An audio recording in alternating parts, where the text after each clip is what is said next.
Talk some football. Aaron Rodgers has told the Steelers, other NFL teams, he's made some personal commitments. Apparently, one of those commitments was watching the Kentucky Derby. Rodgers has yet to decide his NFL future, but it appears that if he does play, it'll be for the Steelers, whose starting quarterback position is still unresolved. That's why we bring in our NFL insider, Jeremy Fowler. He's here with us to give us some insight.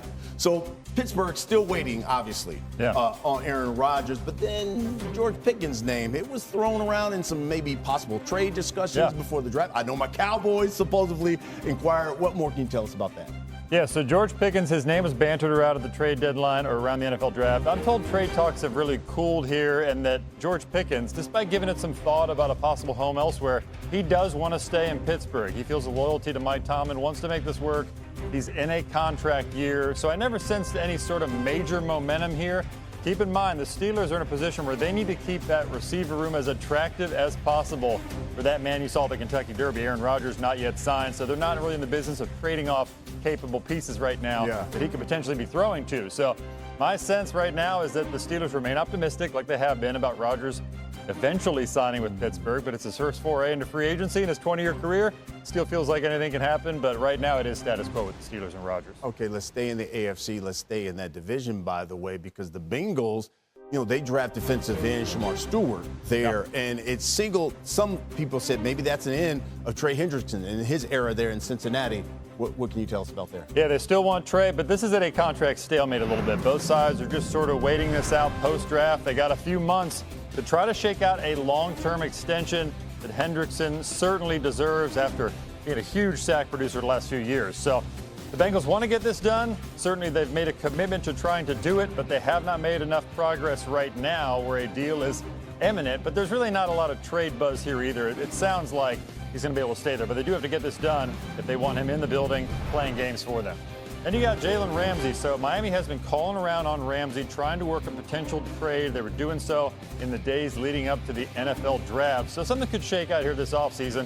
I'm told Ramsey does want to play for a contender, so he wouldn't just go to any team considering his age. His pedigree as a Super Bowl winner. The sticking point here is that $24 million in guarantees.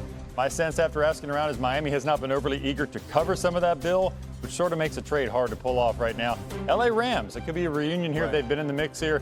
They are a team to watch, certainly, for Ramsey. All right, that's our Jeremy Fowler. But there's also more work for other teams to do. Are we pointing at the Fowler? This is time for the Fowler Files. There's a lot of work for a lot of teams to do right at this point in the offseason, kind of, as we creep closer and closer to minicamp and all the other things. Let's start with Micah Parsons and the Dallas Cowboys, though. What's the latest? Yeah, Shay, I'm told the Dallas Cowboys have not yet ramped up negotiations with Micah Parsons and his agent. That doesn't mean that they will not. They are budgeting for that. They want to keep Parsons long term. They do have a penchant for signing their star players. It just takes a little while. Last year, Dak Prescott didn't get his deal done until September 8th, right before the season. CeeDee Lamb, late August. So they could certainly draw this out, but they know what the price tag is, $35, $40 million per year for a player of his caliber. So they're going to save that money, although they could spend a little bit to add a receiver in free agency. Amari Cooper, I'm told there is at least some mutual interest in bringing him back. And next we got Trey Hendrickson with the Bengals. So we're out of the draft. There really isn't a lot of buzz right now about Hendrickson being traded. It seems like it's contract extension or bust for the Bengals. They want to do this as well, but this is really a stalemate. Both sides are sort of waiting this out. We'll see what gives. And they have to do something because Hendrickson will assuredly miss offseason workouts without a deal. Could even miss some training camp or game action. We'll see how that goes, but he is dug in, I'm told. And you got George Pickens. So coming out of the draft, there was a little bit of smoke, a little bit of trade chatter about them potentially moving Pickens. But right now I'm told that they're going to go forward with the offseason program, and Pickens wants to be with the Steelers. He's in a contract year. He's most likely not getting a new deal with that team. That money went to DK Metcalf. He feels a loyalty to Mike Tomlin, so he wants to make it work. And the Steelers are not in the business of shipping out good receivers right now because they're trying to woo one Aaron Rodgers. So we know that the Steelers remain optimistic from what I'm hearing. Nothing has really changed on that front, but there's no hard update about him signing with the team or anything imminent right now. But at least they should have Pickens in the fold, DK Metcalf, et cetera, for Rodgers when or if he does sign. Yeah, it's great to have all these receivers. Who's throwing them the ball, though? Right now, the current Steelers quarterback room, Mason Rudolph, Will Howard, and Skylar Thompson. We'll see about Aaron Rodgers, right? We'll reopen the Fowler file. 2025. We got that Jets logo there. He's currently on the market. Who wants him? Well, the Steelers seem to be the team. Yet, is he actually going to play? Because You saw him on McAfee. He said, I've got some personal things to deal with. Yep. I'll tell you this. He told the Giants and the Steelers straight up, I have no timetable. If you want to move on, you can move on. The Giants, they opted to pivot. They went with Russell Wilson and of course, Jameis Winston, and now a rookie. Steelers, Will Howard's the only new quarterback they added to the 6th round pick. 2, we got the schedule release, May 14th. It's a couple Wednesdays from now. And I want to see who the Eagles open up with. This, to me, is an interesting one. The NFL usually will pit the teams that they think are going to be relevant at the end of the season. The Eagles schedule some of the teams that they could play at home.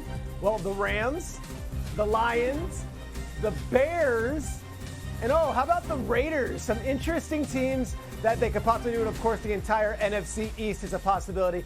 Who deserves that prime billing of that Thursday night game?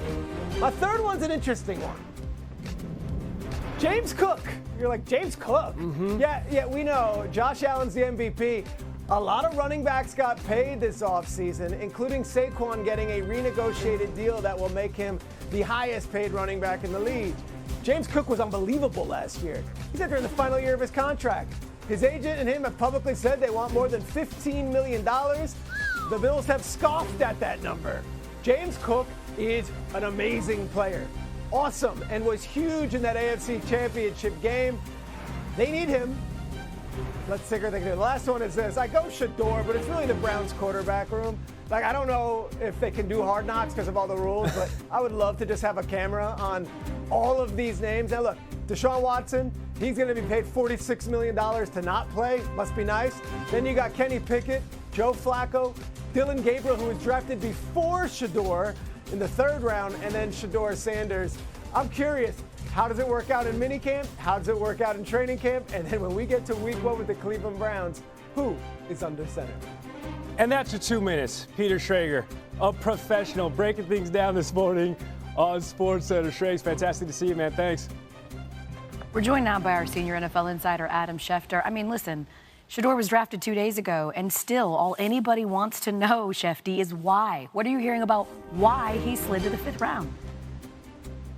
I think it's a confluence of factors, all working together all at one time. You're talking about a player who is a good prospect, not an elite prospect in the eyes of National Football League front office executives. You're talking about not a ton of teams needing quarterbacks, and the teams that needing quarterbacks preferring other quarterbacks like Jackson Dart and Tyler Shuck and even Dylan Gabriel. So you had teams that filled their quarterback need. You had other teams that weren't looking for a quarterback, and you had a player, by all accounts, talking to front offices that basically said that it was not a great interview process for Shador Sanders. It all conspired together to create a situation where we saw him fall to pick number 144. But the truth of the matter is, it really doesn't matter. Because now Shador Sanders gets his chance. Now he gets to go to the Cleveland Browns. Now he gets to show every NFL team, including the Browns, what they missed out on early in the draft. And if he performs in the legendary way, in the word that he likes to use, then all of this will be made to look front offices and coaching staffs look foolish. He gets his say now. Let's see what he can do with it. Yeah, I mean, honestly, you don't want to go in the 5th round, but right now the Browns